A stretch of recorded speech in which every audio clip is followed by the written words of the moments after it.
problème, enfin pas problème, deuxième réflexion, temps de réflexion, le livre clé de l'islam, le Coran.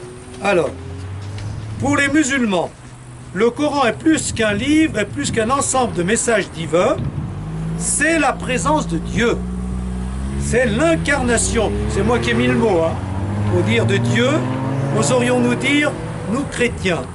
Alors, je vais vous lire un peu, j'ai voulu tout citer parce que quand on parle du Coran, moi je ne suis pas vraiment spécialiste, mais voilà, là c'est ce que dit l'encyclopédie, et c'est pas très long, mais donc on verra le problème qui est posé, notamment cette question du Coran comme incarnation de Dieu.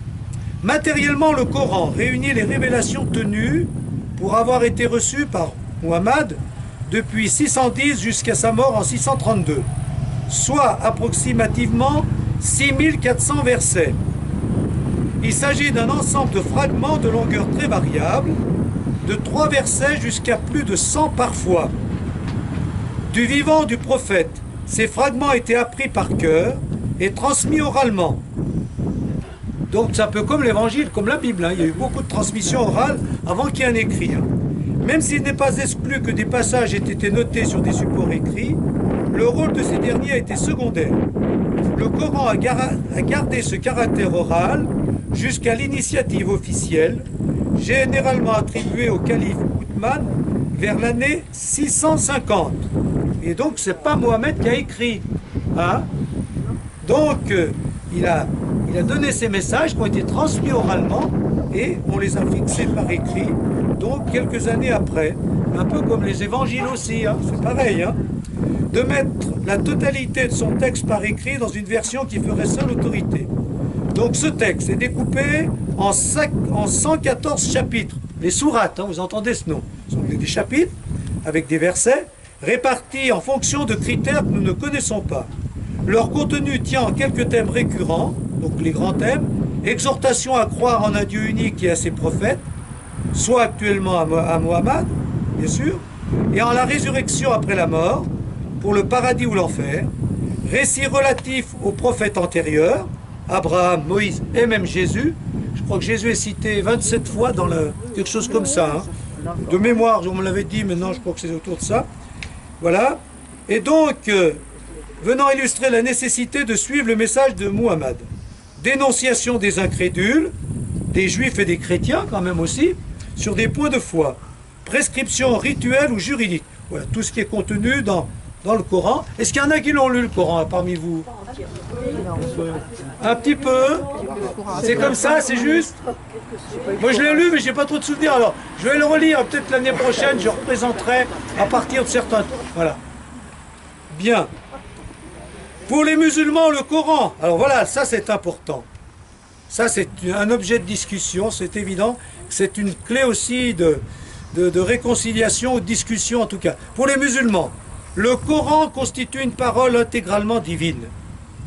C'est donc Dieu qui dicte. Carrément, c'est une dictée. Hein, voilà. C'est pas une inspiration, c'est une dictée. Ce que est mis dans le Coran, c'est Dieu qui l'a dicté, comme quand on fait une dictée. Donc, c'est une parole divine. Alors ça, c'est un problème. Plus précisément, le dogme voit en lui la manifestation terrestre d'une partie du Verbe divin, éternel et inaccessible à l'entendement humain. Il ne constitue pas seulement un message, mais un mode de présence du divin. Le réciter, ainsi à l'occasion de chaque prière rituelle, revient à se laisser traverser par cette présence divine. Donc le Coran, c'est quelque chose de sacré. Hein, quand on a un Coran, c'est comme si on avait Dieu entre les mains. J'exagère, mais c'est un peu ça. Donc, ça pose un vrai problème, parce que si on respecte intégralement ça, ça veut dire qu'il n'y a pas d'interprétation possible. Et s'il n'y a pas d'interprétation possible, eh bien on peut dire, puisque c'est écrit, on doit le faire. Il n'y a pas Donc, d'évolution. comment? Il n'y a pas d'évolution. Il n'y a pas d'évolution possible. Pas de réflexion donc. Pas de réflexion possible. Voilà. Alors ça, c'est un vrai problème. Voilà. Et là, dans le livre, eh bien, Tariq Ramadan dit pas grand-chose là-dessus. Il ne dit pas... il le dit un petit peu quand même, mais c'est quand même pas net que qu'on peut interpréter. Donc, je voudrais bien savoir si d'autres disent... voilà. Alors voilà, moi je vous mets un peu comme je voyais les choses pour nous chrétiens. La grande différence, la Bible n'est pas une dictée de Dieu, mais c'est la parole vivante de Dieu. Et la parole vivante, ça veut dire qu'à travers l'écrit, Dieu me parle aujourd'hui, mais à partir de tout ce qui a été déjà dit et interprété. Et donc, je reçois cette parole à travers toute une tradition. Donc, c'est Dieu qui a parlé autrefois à des hommes, hein, que ce soit Abraham, Moïse et tous les autres prophètes, mais ces hommes, en tout cas, c'est ce qu'on dit depuis plusieurs années, hein, c'est Dieu qui a parlé autrefois à des hommes, mais des hommes qui avaient leur culture, leur foi, et leur foi n'était pas parfaite. Hein. La foi d'Abraham n'était pas parfaite, ni celle de Moïse, donc, est plus ou moins juste. Voilà.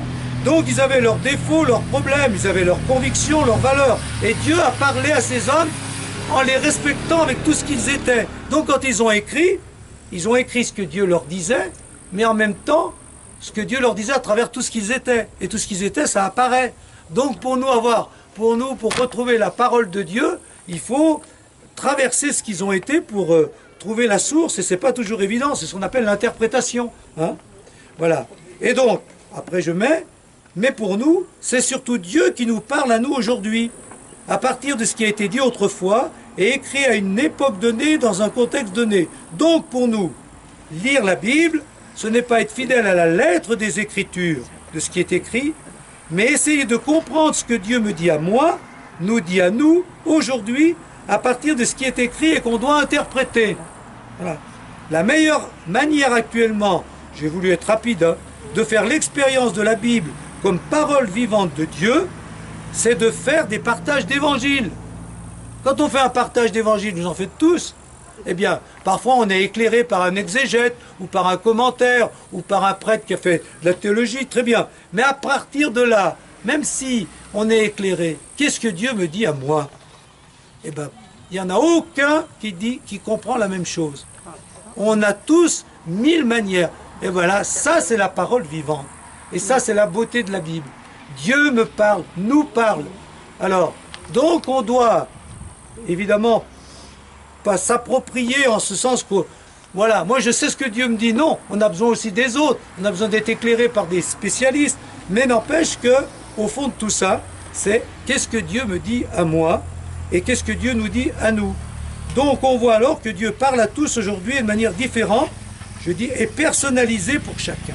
Ça c'est, on peut dire, depuis plusieurs années, mais c'est pas si vieux que ça. Hein. Donc, depuis plusieurs années, on insiste là-dessus, et c'est pour ça qu'il y a autant de partage d'évangiles, qu'il y a autant de partage bibliques de toutes sortes. Et ça, c'est l'évolution depuis le Concile. Voilà. Et donc, on peut dire, et il faut dire même, que pour nous, eh bien, la religion chrétienne, c'est pas une religion des Écritures, c'est une religion de la parole vivante de Dieu. Voilà. Voilà. Pourtant, il y a bien des chrétiens qui appliquent la Bible à la lettre.